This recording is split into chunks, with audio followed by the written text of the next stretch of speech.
JP. ಭವನದ ಜನತಾದಳ ಪಕ್ಷದ ಕಚೇರಿಯಲ್ಲಿ ಇವತ್ತು ನಡೀತಾ ಇರತಕ್ಕಂಥ ಈ ಒಂದು ಪತ್ರಿಕಾಗೋಷ್ಠಿಯಲ್ಲಿ ಇವತ್ತು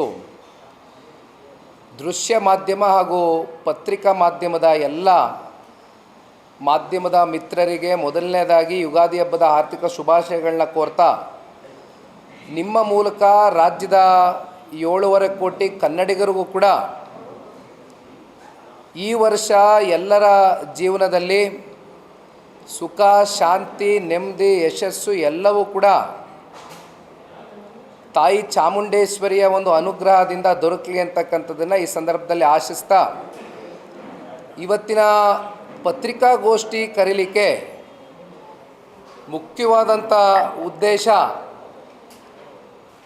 ಕಳೆದ ತಿಂಗಳು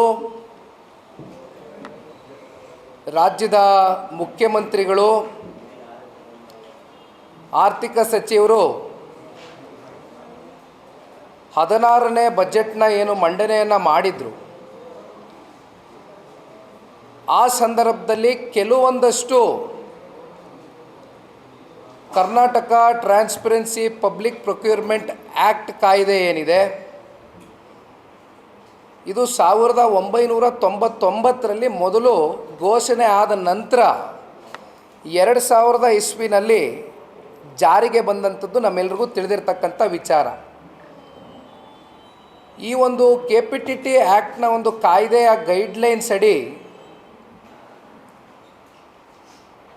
ಸಾಮಾಜಿಕವಾಗಿ ಎಲ್ಲ ಸಮಾಜಗಳಿಗೆ ವಿಶೇಷವಾಗಿ ಗುತ್ತಿಗೆದಾರರಿಗೆ ನಮ್ಮ contract basis plus goods and ಸರ್ವಿಸಸ್ನ ಒಂದು ಪ್ರೊಕ್ಯೂರ್ಮೆಂಟ್ ಏನಿದೆ, ಇವೆರಡರ ಅಡಿ ಬರ್ತಕ್ಕಂಥ ಈ KPTT ಆ್ಯಕ್ಟ್ನ ಒಂದು ಗೈಡ್ಲೈನ್ಸ್ಗಳೇನಿದೆ, ಅತ್ಯಂತ ದಕ್ಷತೆಯಿಂದ ಪಾರದರ್ಶಕತೆಯಿಂದ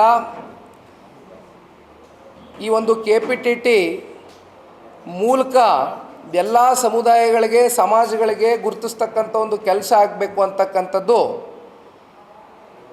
ಈ ಒಂದು KPTT ಆ್ಯಕ್ಟ್ಸ್ನ ಒಂದು ಗೈಡ್ಲೈನ್ಸು ಅಂತಕ್ಕಂಥದ್ದು ನಾವೆಲ್ಲರೂ ಭಾವಿಸಿದ್ದೇವೆ. ಆದರೆ ಈ ರಾಜ್ಯದ ಮುಖ್ಯಮಂತ್ರಿಗಳು ಸಿದ್ದರಾಮಣ್ಣ ಅವರು ಏನು ಬಡ್ಜೆಟ್ನ ಮಂಡನೆ ಮಾಡಿದರು, ಆ ಸಂದರ್ಭದಲ್ಲಿ ಕಳೆದ 1 ತಿಂಗಳಿಂದ ನಿರಂತರವಾಗಿ ಚರ್ಚೆಗೆ ಗ್ರಾಸವಾಗಿರ್ತಕ್ಕಂಥ ಭಾಳ ಗಂಭೀರವಾಗಿ ರಾಜ್ಯದ ಜನತೆ ಮುಂದೆ ಬಂದಿರತಕ್ಕಂಥ ಒಂದು ವಿಚಾರ, 4% ಗುತ್ತಿಗೆಯಲ್ಲಿ ಕಾಂಟ್ರಾಕ್ಟ್ನಲ್ಲಿ ರಿಸರ್ವೇಷನ್ನ ಏಕ ಸಮುದಾಯದ ಓಲೈಕೆಗೆ ಕೊಟ್ಟಿದ್ದಾರೆ ಅಂತಕ್ಕಂಥದ್ರ ಬಗ್ಗೆ ಭಾಳಷ್ಟು ಗಂಭೀರವಾಗಿ ಚರ್ಚೆ ಪ್ರಾರಂಭ ಆಯಿತು. ಇಲ್ಲಿ ಪ್ರಶ್ನೆ, ಯಾವುದೇ ರಿಸರ್ವೇಷನ್ಗಳು, ನೀವು ಉದ್ಯೋಗಕ್ಕೆ ಸಂಬಂಧಪಟ್ಟಂಥ ರಿಸರ್ವೇಷನ್ ಇರ್ಬೋದು, ಅಥವಾ ಶಿಕ್ಷಣಕ್ಕೆ ಸಂಬಂಧಪಟ್ಟಂಥ ರಿಸರ್ವೇಷನ್ಗಳಿರ್ಬೋದು, ಎಲ್ಲವೂ ಕೂಡ ಒಂದು ಸಮಾನತೆಯ ಒಂದು ದೃಷ್ಟಿಯಿಂದ ಎಲ್ಲ ಕ್ಯಾಟಗರಿಗಳಿಗೂ ಕೂಡ ಆರ್ಥಿಕವಾಗಿ, ಸಾಮಾಜಿಕವಾಗಿ, ಶೈಕ್ಷಣಿಕವಾಗಿ ಒಂದು ನ್ಯಾಯವನ್ನು ಒದಗಿಸ್ತಕ್ಕಂಥ ಒಂದು ನಿಟ್ಟಿನಲ್ಲಿ ಇಲ್ಲಿಯವರೆಗೂ ನಡ್ಕೊಂಬಂದಿದೆ. ಆದರೆ ಇಲ್ಲಿ ಪ್ರಶ್ನೆ ಮೂಡಿರ್ತಕ್ಕಂಥದ್ದು,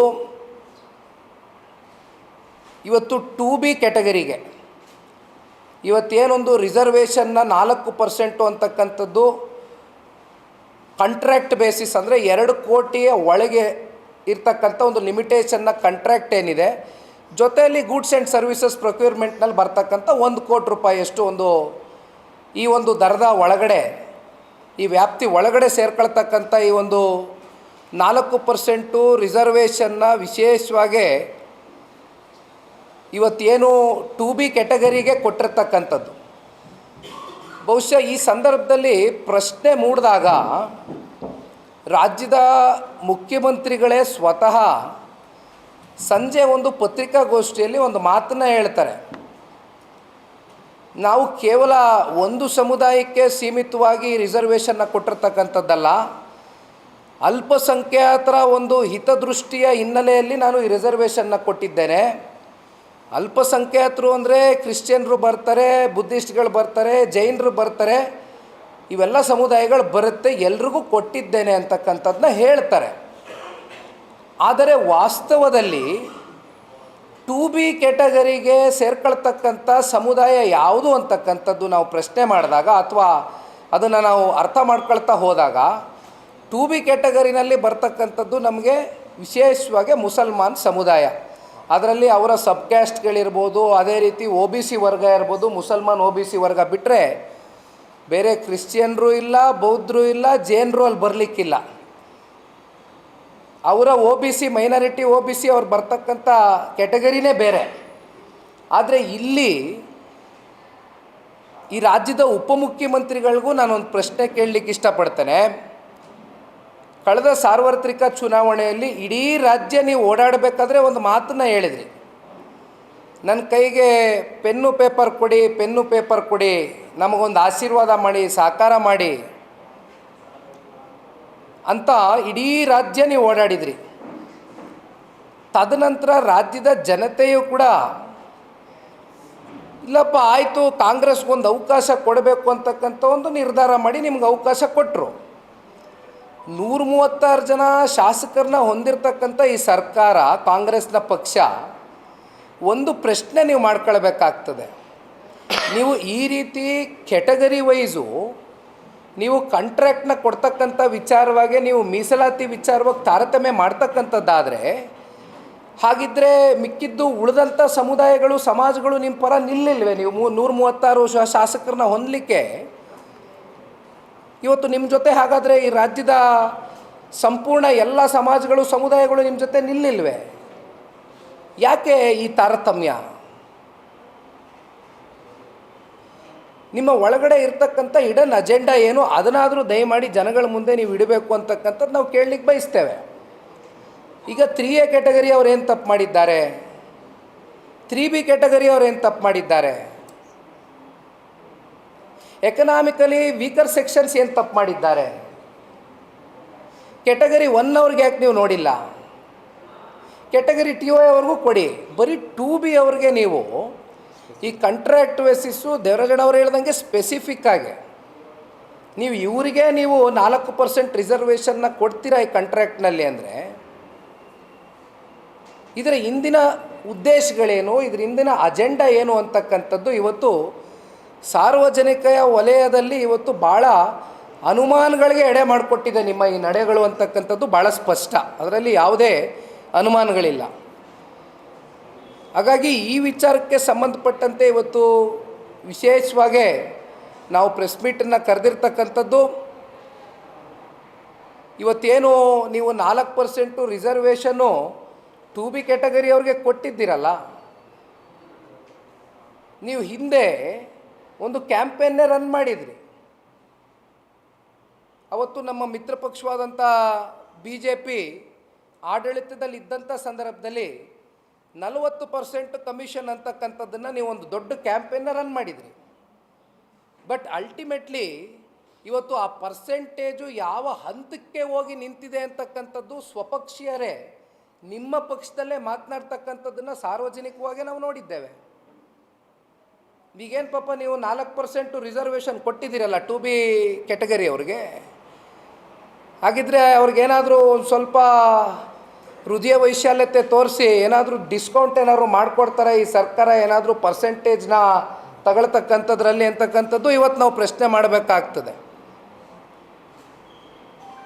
ಹಾಗಾಗಿ ನಾವು ಭಾಳ ಸ್ಪಷ್ಟವಾಗಿ ಹೇಳ್ತಕ್ಕಂಥದ್ದಿಷ್ಟೇ, ಯಾವ 3A ಇರ್ಬೋದು, 3B ಇರ್ಬೋದು, ಎಕನಾಮಿಕಲಿ ವೀಕರ್ ಸೆಕ್ಷನ್ಸ್ ಇರ್ಬೋದು, ಎಲ್ಲರಿಗೂ ಕೂಡ ಸಮಾನ ಅಂತರದಲ್ಲಿ ಇವತ್ತೇನು ನಾವು ಮಾತೆತ್ತಿದ್ರೆ ಇವತ್ತು ನಾವು ಸಂವಿಧಾನವನ್ನು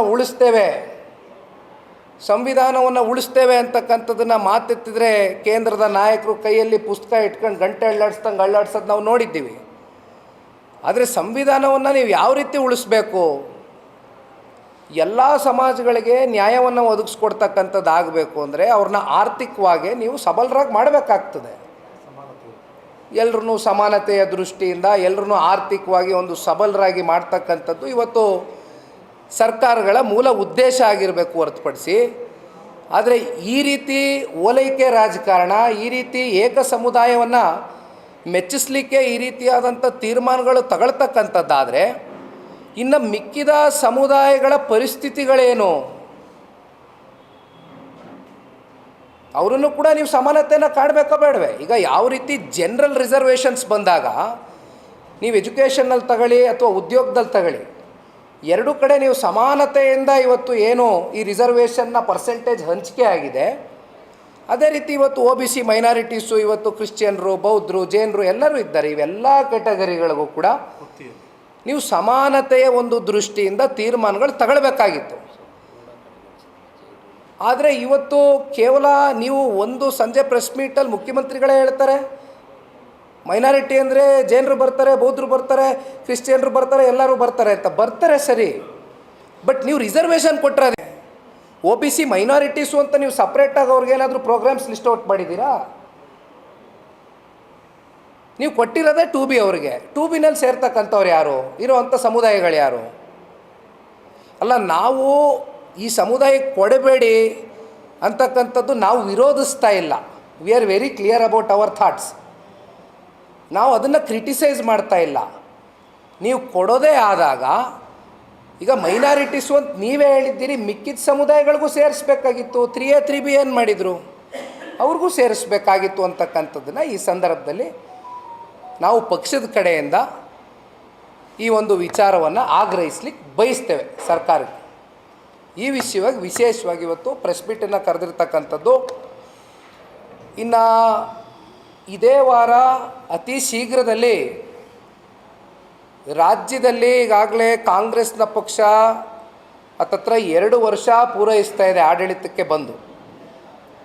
ಈ 2 ವರ್ಷದಲ್ಲಿ ಬಹುಶಃ ಈಗಾಗಲೇ ಕೆಲವೊಂದಷ್ಟು ಟೈಮ್ ಟೇಬಲ್ಗಳನ್ನ ಅವರು ಯಾವ್ಯಾವ ಇಲಾಖೆಗಳಲ್ಲಿ ಯಾವ್ಯಾವ ರೀತಿ ಜನಗಳ ಸಾಮಾನ್ಯ ಜನರ ಒಂದು ಜೇಬಿಗೆ ಕತ್ತರಿಯನ್ನು ಹಾಕಿರ್ತಕ್ಕಂಥದ್ದು, ಈ ವಿಚಾರಕ್ಕೆ ಸಂಬಂಧಪಟ್ಟಂತೆ ಎಲ್ಲವೂ ಕೂಡ ವಿಸ್ತಾರವಾಗಿ ಒಂದು ಪತ್ರಿಕಾಗೋಷ್ಠಿಯನ್ನು ಇದೇ ವಾರ ಅತಿ ಶೀಘ್ರದಲ್ಲೇ ಎಲ್ಲ ನಮ್ಮ ಶಾಸಕ ಮಿತ್ರರು ಮತ್ತು ನಮ್ಮ ವಿಧಾನ ಪರಿಷತ್ನ ಸದಸ್ಯರು ಎಲ್ಲರೂ ಸೇರಿ ಜೊತೆಗೂಡಿ ನಮ್ಮ ನಾಯಕರಾದಂಥ ಸನ್ಮಾನ್ಯ ಕುಮಾರಣ್ಣ ಅವರು ಹಾಗೂ ದೇವೇಗೌಡರು ಸಾಹೇಬರ ಮಾರ್ಗದರ್ಶನ ಹಾಗೂ ಆದೇಶದಂತೆ ಪತ್ರಿಕಾಗೋಷ್ಠಿಯನ್ನು ಕರಿಬೇಕು ಅಂತಕ್ಕಂಥದ್ದನ್ನು ನಿರ್ಧಾರ ಮಾಡಿದ್ದೇವೆ. ಬೆಲೆ ಏರಿಕೆ ವಿಚಾರವಾಗಿ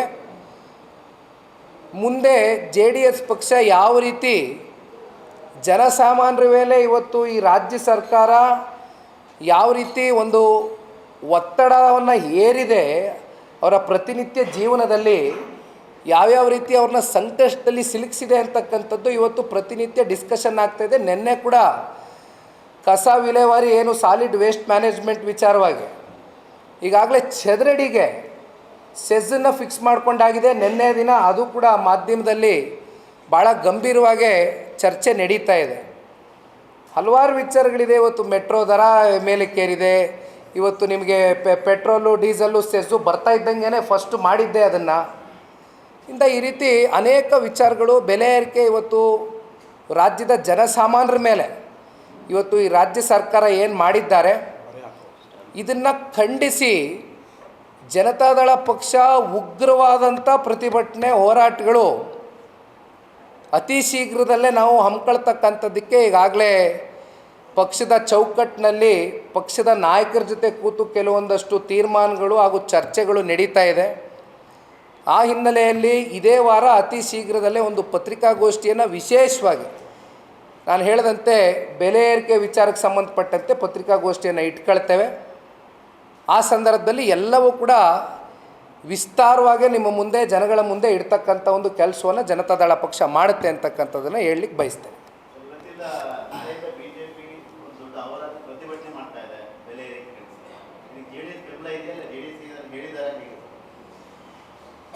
ನಮ್ಮ ಮಿತ್ರ ಪಕ್ಷವಾಗಿರ್ತಕ್ಕಂಥ BJP ನಿನ್ನೆ ದಿನ ಮಾಧ್ಯಮದಲ್ಲಿ ಪತ್ರಿಕಾಗೋಷ್ಠಿಯ ಮೂಲಕ ನಾವು ಕೂಡ ಎಲ್ಲ ನೋಡಿದ್ದೇವೆ. ನಾಳೆ ದಿನ ಫ್ರೀಡಮ್ ಪಾರ್ಕ್ನಲ್ಲಿ ಅವರೇನು ಅಹೋರಾತ್ರಿ ಧರಣಿಯನ್ನು ಆಯೋಜನೆ ಮಾಡ್ಕೊಂಡಿದ್ದಾರೆ. ಅದೇ ರೀತಿ ಹಲವಾರು ಜಿಲ್ಲೆಗಳಿಗೆ ಜನಗಳಲ್ಲಿ ಒಂದು ಜಾಗೃತಿಯನ್ನು ಮೂಡಿಸ್ತಕ್ಕಂಥ ಒಂದು ಕಾರ್ಯಕ್ರಮವನ್ನು ಹಮ್ಮಿಕೊಂಡಿದ್ದಾರೆ. ನಾವು ಒಂದು ಮಿತ್ರ ಪಕ್ಷವಾಗಿ ಭಾರತೀಯ ಜನತಾ ಪಾರ್ಟಿ ಇರ್ಬೋದು, ಜನತಾದಳ ಪಕ್ಷ ಇರ್ಬೋದು, ನಾವು ಅನೇಕ ಸಂದರ್ಭದಲ್ಲಿ ಹೇಳಿದ್ದೇವೆ, ಸದನದ ಒಳಗಡೆ ಸದನದ ಹೊರಗಡೆ ರಾಜ್ಯ ಸರ್ಕಾರ ಎಡುವುದಂಥ ಸಂದರ್ಭದಲ್ಲಿ ಅವ್ರನ್ನ ಎಚ್ಚರಿಸ್ತಕ್ಕಂಥ ಒಂದು ಕೆಲಸವನ್ನು ಮಾಡ್ತಕ್ಕಂಥದ್ದು ನಮ್ಮ ಜವಾಬ್ದಾರಿ ಇದೆ, ನಮ್ಮ ಕರ್ತವ್ಯ ಇದೆ. ಹಾಗಾಗಿ BJP ತನ್ನದಾದಂಥ ಒಂದು ಹೋರಾಟಕ್ಕೆ ಈಗಾಗಲೇ ನಿನ್ನೆ ದಿನ ಘೋಷಣೆಯನ್ನು ಕೊಟ್ಟಿದ್ದಾರೆ. ಅದೇ ರೀತಿ ಜನತಾದಳ ಪಕ್ಷ ಕೂಡ ಬೆಲೆ ಏರಿಕೆ ವಿಚಾರಕ್ಕೆ ಸಂಬಂಧಪಟ್ಟಂತೆ ನಾನು ಈಗ ತಾನೇ ಹೇಳ್ದಂಗೆ ಅತಿ ಶೀಘ್ರದಲ್ಲೇ ಪ್ರೆಸ್ ಮೀಟನ್ನು ಕರೆದು ನಮ್ಮ ಹೋರಾಟ ಯಾವ ರೀತಿ ಇರುತ್ತೆ ಜನಗಳ ಪರವಾಗಿ ಅಂತಕ್ಕಂಥದ್ದನ್ನು ಸ್ಪಷ್ಟಪಡಿಸ್ತೇನೆ.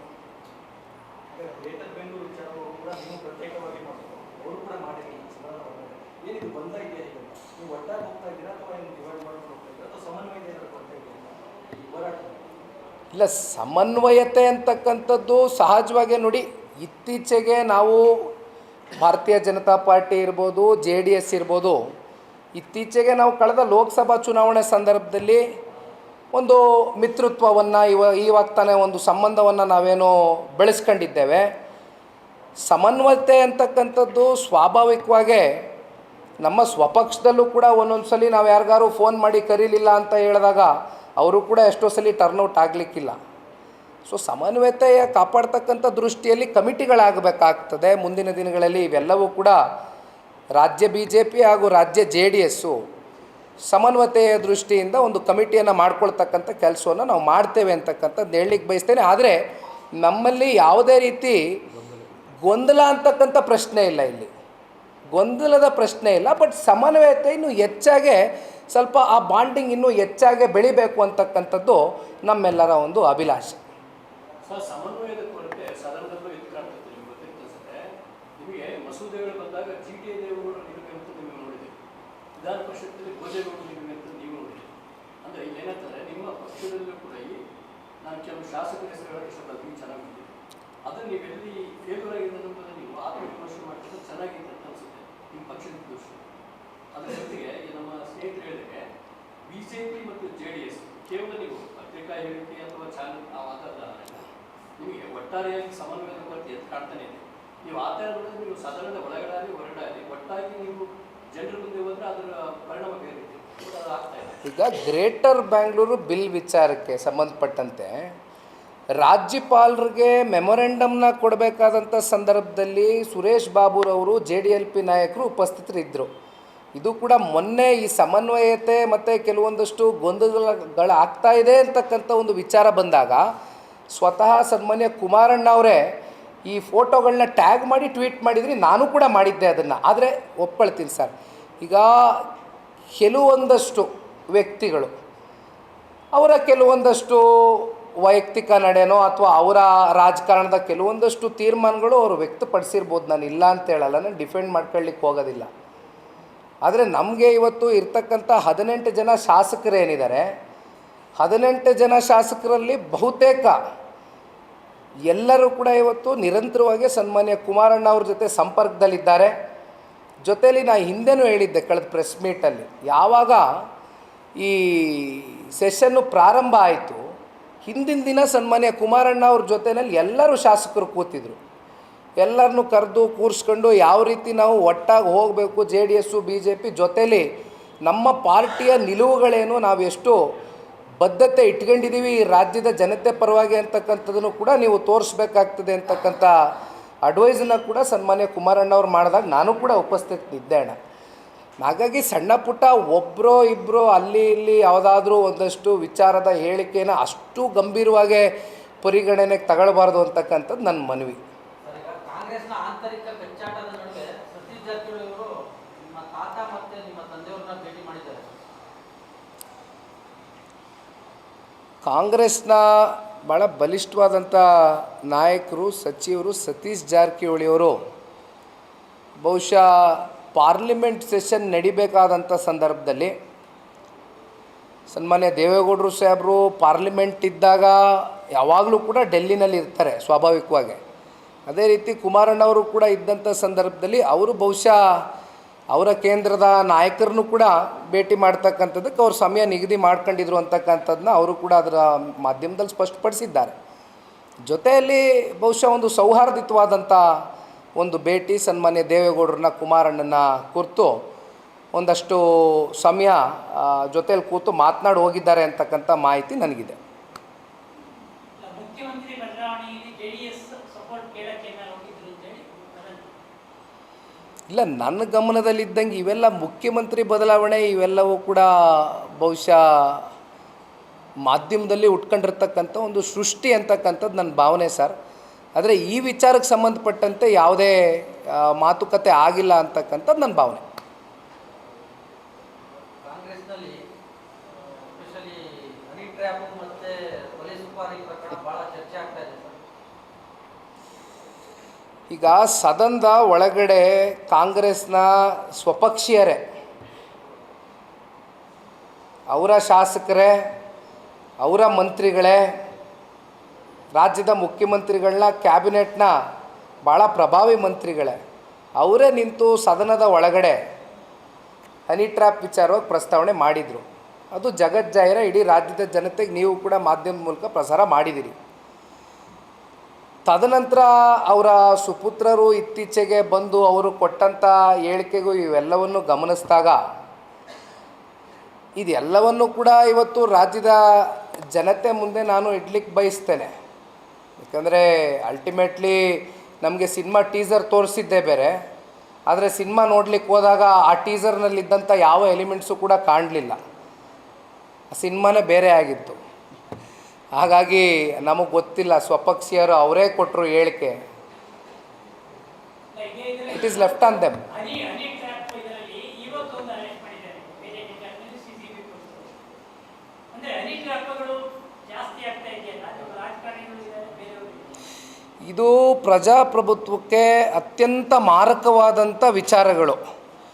ರಾಜ್ಯದಲ್ಲಿ ನಮ್ಮಂಥ ಯುವಕರು ಬಯಸ್ತಕ್ಕಂಥದ್ದು, ಇಂದಿನ ಜನಪ್ರತಿನಿಧಿಗಳಾಗಲಿ ಅಥವಾ ಯುವ ಸಮೂಹ ಆಗಲಿ, ನಾವೆಲ್ಲ ಬಯಸ್ತಕ್ಕಂಥದ್ದು ಒಂದು ವಿಷಯಾಧಾರಿತವಾದಂಥ ಚರ್ಚೆಗಳು, ರಾಜ್ಯವನ್ನು ಯಾವ ರೀತಿ ಅಭಿವೃದ್ಧಿಯ ದಿಕ್ಕಿಗೆ ತಗೊಂಡೋಗ್ತಕ್ಕಂಥ ವಿಷಯದ ಬಗ್ಗೆ ಚರ್ಚೆ ಆಗಬೇಕು ಅಂತಕ್ಕಂಥದ್ದು ನಾವೆಲ್ಲ ಅಭಿಲಾಷೆ ಹಾಗೂ ಬಯಕೆಯನ್ನು ಇಟ್ಕೊಂಡಿದ್ದೇವೆ.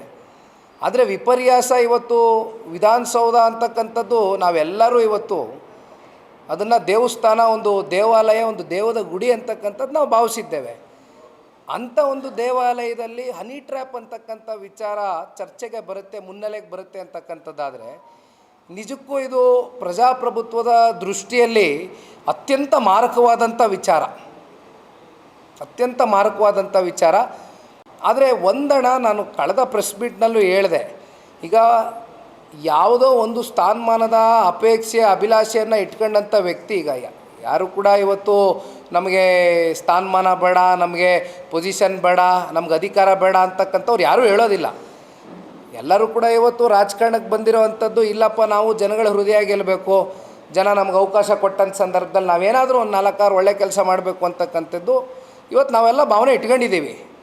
ಆದರೆ ಅದಕ್ಕೆ ಪೂರಕವಾಗಿ ನಾವು ಜನಗಳ ಹೃದಯ ಗೆಲ್ತಕ್ಕಂಥ ಕೆಲಸ ಮಾಡಬೇಕೇ ಹೊರತುಪಡಿಸಿ ನಾವು ಈ ರೀತಿ ಅಡ್ಡದಾರಿ ಹಿಡಿತಕ್ಕಂಥದ್ದು, ಈ ರೀತಿ ವಾಮ ಮಾರ್ಗದ ಮೂಲಕ ನಾವು ಇನ್ನೊಬ್ಬರನ್ನ ತೇಜೋವಧೆ ಮಾಡ್ತಕ್ಕಂಥದ್ದು, ಅವ್ರನ್ನ ಪರ್ಸ್ನಲಿ ನಾವು ಒಂದು ರೀತಿ ಅವ್ರಿಗೆ ಅವಮಾನ ಮಾಡ್ತಕ್ಕಂಥ ಒಂದು ವಿಚಾರಕ್ಕೆ ನಾವು ಕೈ ಹಾಕ್ತಕ್ಕಂಥದ್ದು ಇದೆಯಲ್ಲ, ಯಾರೇ ಆಗ್ಬೋದು, ಅದು ಎನಿಬಡಿ.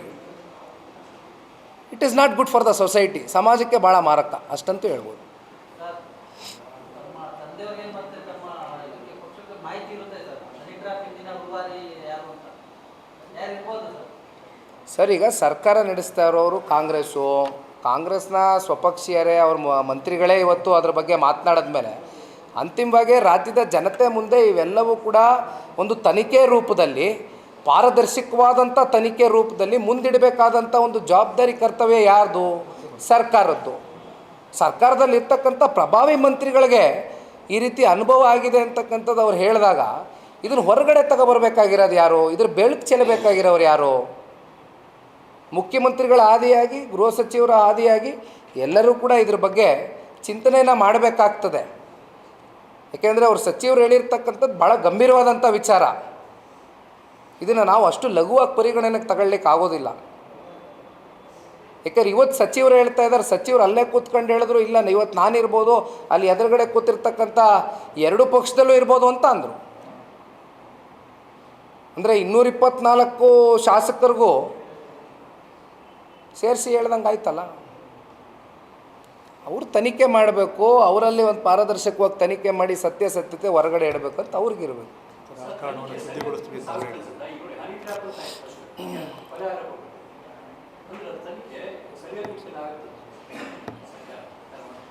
ಸರ್, ಈಗ ನಾವು ನೋಡಿದ್ದೇವೆ ಸರ್ಕಾರ ಯಾವ ರೀತಿ ಕಳೆದ 2 ವರ್ಷದಲ್ಲಿ ಏನಾದರೂ ವಿರೋಧ ಪಕ್ಷದವ್ರ ರಾಜಕೀಯವಾಗಿ ಅವರು ಮುಗಿಸ್ಬೇಕು ಅಂತಕ್ಕಂಥ ನಿರ್ಧಾರ ಮಾಡಿದ್ರೆ ಯಾವ ಹಂತಕ್ಕೆ ಬೇಕಾದರೂ ಇಳಿತಾರೆ ಅಂತಕ್ಕಂಥ ಉದಾಹರಣೆಗಳು ಕಳೆದ 2 ವರ್ಷದಲ್ಲಿ ಸಾಕಷ್ಟು ನೋಡಿದ್ದೀವಿ. ಆದರೆ ಇಲ್ಲಿ ಯಾತಕ್ಕೋಸ್ಕರ ಆ ವೇಗ ಕೊಡಲಿಲ್ಲ, ಯಾಕೆ ಆ ವೇಗಕ್ಕೆ ಬ್ರೇಕ್ ಬಿತ್ತು, ಇದು ಅವರೇ ಉತ್ತರ ಕೊಡಬೇಕು ಕಾಂಗ್ರೆಸ್ನವರು. ಉನ್ನತ ಮಟ್ಟದ ತನಿಖೆ ಅಂದರೆ ಏನು ಅವರೇ ಅರ್ಥ ಹೇಳೋದು. ಬೆಳಗಾವಿ ಅಧಿವೇಶನ ಸಂದರ್ಭದಲ್ಲಿ ಸಿಟಿ ಇಮಿಡಿಯೇಟ್ ಫೈರ್ ಆಗಿದೆ. ನೀವು ಇಲ್ಲಿ ಅಥವಾ ನೀವು ಈ ಪರಿಹಾರ ಬಂದರೆ ನಿಮಗೆ ಮನೆ ಬೆಳವಣಿಗೆ ಆಗಿದೆ, ಆ ಥರದ ವೇಗ ಇಲ್ಲ ಅಂತ ಹೇಳ್ತಾರೆ. ಇಲ್ಲ, ನಾನು ಅದೇ ಹೇಳ್ತಾ ಇದ್ದೀನಲ್ಲ ಸರ್, ನಾನು ನಿಮ್ಮ ಜೊತೆಲೇ ಇದ್ದೀನಿ. I am also on that with you. ಯಾತಕ್ಕೆ ಆ ವೇಗ ಯಾಕೆ ಕೊಡ್ತಾ ಇಲ್ಲ? ಸಿ ಟಿ ರವಿಯವ್ರ ಪ್ರಕರಣನೇ ನೀವು ಹೇಳ್ದಂಗೆ ಬಹುಶಃ ಈ ರಾಜ್ಯದ ಇತಿಹಾಸದಲ್ಲಿ, ದೇಶದ ಇತಿಹಾಸದಲ್ಲೇ ಏನು ಅಷ್ಟು ಎಲ್ಲ ನೀವು ಅಷ್ಟು ಹೈ ಡ್ರಾಮಾ ಮಾಡ್ತಕ್ಕಂಥದ್ದು, ಅಷ್ಟು 10 ಸ್ಟೇಷನ್ಗಳಿಗೆ ಅಷ್ಟು ಕಿಲೋಮೀಟರ್ ಗಟ್ಟಲೆ ಅವ್ರನ್ನ ಆ ವ್ಯಾನ್ನಲ್ಲಿ ಸಾಗಿಸ್ತಕ್ಕಂಥ ಕೆಲಸ ಏನು ಮಾಡಬೇಕಾಗಿರಲಿಲ್ಲ. ಏನು ಭಯೋತ್ಪಾದಕರ ಅಲ್ಲಿ ಯಾರಾದರೂ ಭಯೋತ್ಪಾದಕರಿದ್ರ? Was there any terrorist activity? ಆ ಮಟ್ಟಕ್ಕೆ ಹೈ ಡ್ರಾಮಾ ಕ್ರಿಯೇಟ್ ಮಾಡಿ ಏನು ಯಾರೋ ಕಸ ಬಿಟ್ಕೊಂಡಿದ್ನ ಅಲ್ಲಿ? ಇಲ್ವಲ್ಲ. ಒಬ್ಬ ವಿಧಾನ ಪರಿಷತ್ನ ಸದಸ್ಯರು ಹೌದು ಸದನದ ಒಳಗಡೆ ಏನಾದರೂ ಆ ರೀತಿಯಾದಂಥ ಹೇಳಿಕೆ ಕೊಟ್ಟಿದ್ದಾರೆ ಅಂತಕ್ಕಂಥದ್ದು ಅವರಲ್ಲೇನಾರ ಭಾವನೆಗಳಿದ್ದರೆ ಅದನ್ನು ಯಾವ ರೀತಿ ನೀವು ದೇವರಾಜ್ ಅವರು ಹೇಳ್ದಂಗೆ ಉನ್ನತವಾದಂಥ ತನಿಖೆ ಮಾಡಬೇಕಾಗಿತ್ತು, ಪಾರದರ್ಶಕವಾದಂಥ ತನಿಖೆ ಮಾಡಬೇಕಾಗಿತ್ತು. ಬೇಡ ಅಂತ ಯಾರು ಹೇಳ್ಕೊಳ್ಳಿಲ್ಲ. ಬಟ್ ಈ ರೀತಿ ಒಬ್ಬ ವಿಧಾನ ಪರಿಷತ್ನ ಸದಸ್ಯರನ್ನ ಯಾವ್ಯಾವ ರೀತಿ, ಅಂದರೆ ವಿರೋಧ ಪಕ್ಷದವರು ಅಂದರೆ ನೀವು ಯಾವ ರೀತಿ ಬೇಕಾದ್ರೂ ನಡ್ಕೊಳ್ಬೋದು, ಸ್ವಪಕ್ಷೀಯರು ಮಾಡಿದಾಗ ಅದನ್ನು ಅಲ್ಲಿಗೆ ಕರ್ಬ್ ಮಾಡ್ತಕ್ಕಂಥ ಈ ಆ್ಯಟಿಟ್ಯೂಡು ಮುಂದಿನ ದಿನಗಳಲ್ಲಿ ರಾಜ್ಯದ ಜನತೆ ಪಾಠ ಕಲಿಸ್ತಾರೆ ಕಾಂಗ್ರೆಸ್ಗೆ. ಪಕ್ಷದಿಂದಲೇ ಆಗಿದೆ ಅಂತಲ್ಲ ಸರ್? ಆಯ್ತು, ಅವರೇ ಹೇಳಿದಾರಲ್ಲ, ಕಾದು ನೋಡೋಣ ಬನ್ನಿ ಬಸ್. ಆಯಿತು. ಹಾಂ, ಸೊ ನೆಕ್ಸ್ಟ್ ವೀಕು ಬೆಲೆ ಏರಿಕೆ ವಿಚಾರವಾಗಿ ಒಂದು ಮೀಟಿಂಗ್ ಕರಿತೀವಿ, ಪತ್ರಿಕಾಗೋಷ್ಠಿ. Thank you. ಹಾಂ, ಅವರೆಲ್ಲ ವೈಯಕ್ತಿಕ ಕಾರ್ಯಕ್ರಮ ಬ್ಯುಸಿ ಇದ್ದಾರೆ. ರಮೇಶ್ ಗೌಡ್ರು ಇವತ್ತು ಹೊಸ್ತೊಡ್ಕೋ ಎಲ್ಲ ಬ್ಯುಸಿ ಇದ್ದಾರೆ. Thank you. Thank you boss. Thank you. ಹಾಂ.